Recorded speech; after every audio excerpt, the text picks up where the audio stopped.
Hello and welcome to Pod Meets World. I'm Paul. I'm Dave. And I'm Justin. And this week we're discussing the episode Model Family. Of course. It's a sitcom show. Yeah. This episode originally aired February 4th, 1994, attracting 21.4 million viewers. Sort of sticking around the same. Number one at the box office this week. Hello! It's Mrs. Doubtfire. And it keeps switching between something else and then back to Mrs. Doubtfire. Yes, it was a very successful film. Yeah. Number one at the Billboard charts this week. All for Love by Bryan Adams, Rod Stewart, and Sting. So same as last week. Or Stink. Yeah. No. It's another joke that... Anyway. In this episode, Leave It to Beaver is shown in Mr. Feeney's class as a segue into an assignment about the ideal family. A group of four with a mother, a father, and two children. Would have to work together to solve problems. Cory argues that they already did this assignment in their previous grade, but Mr. Feeney doesn't care. Too bad, do it again. No. But this is what I'm teaching, and this is... I don't care. Each student will write a profile of their ideal family member. Sean and Minkus are paired as brothers.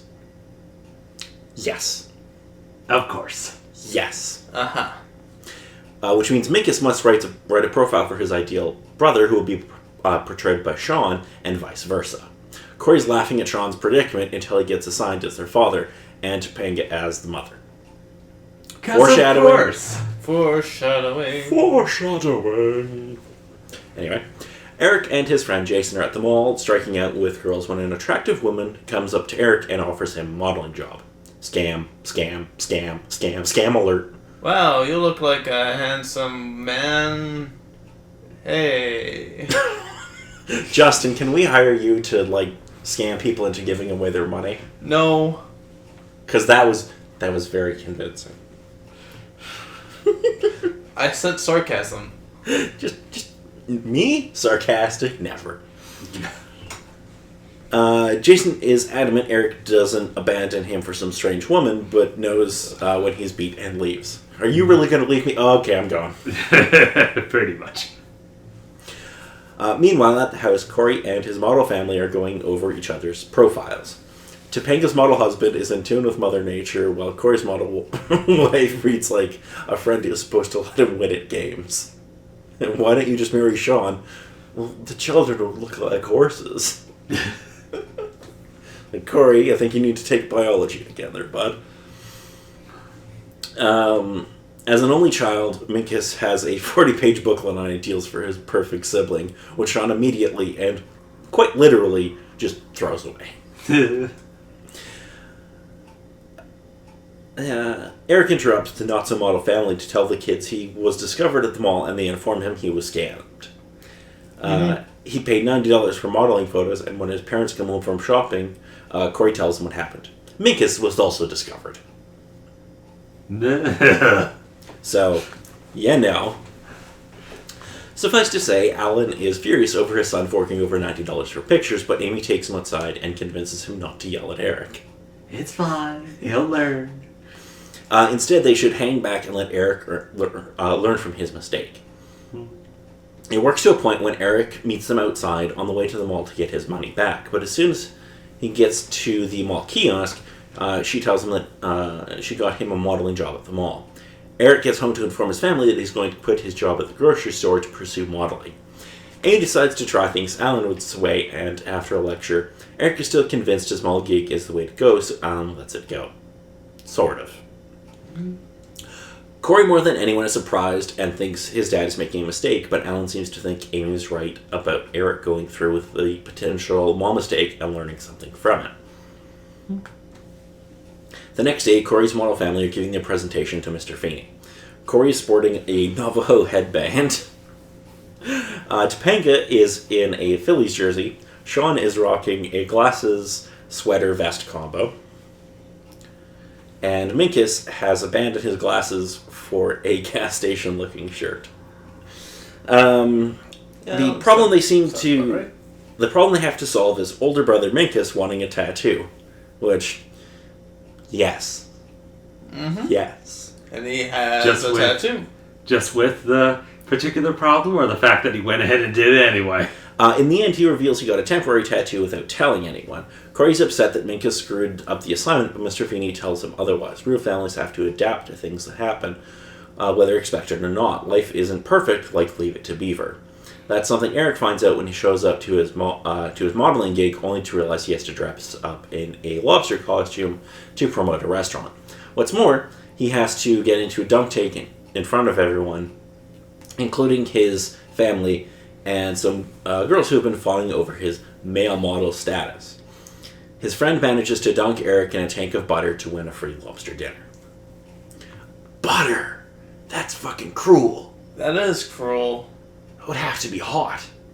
If it's liquid, yes. Well, I'm going to assume it's it was not water. solid butter. Yeah, I would actually hope that it was, water, not Well, obviously, really, it's water. Yes. But if it was actually butter... That would be too hot. Yes, it would. Later that evening, Eric gives an impressive pitch trying to win his job back, but his father already filled it.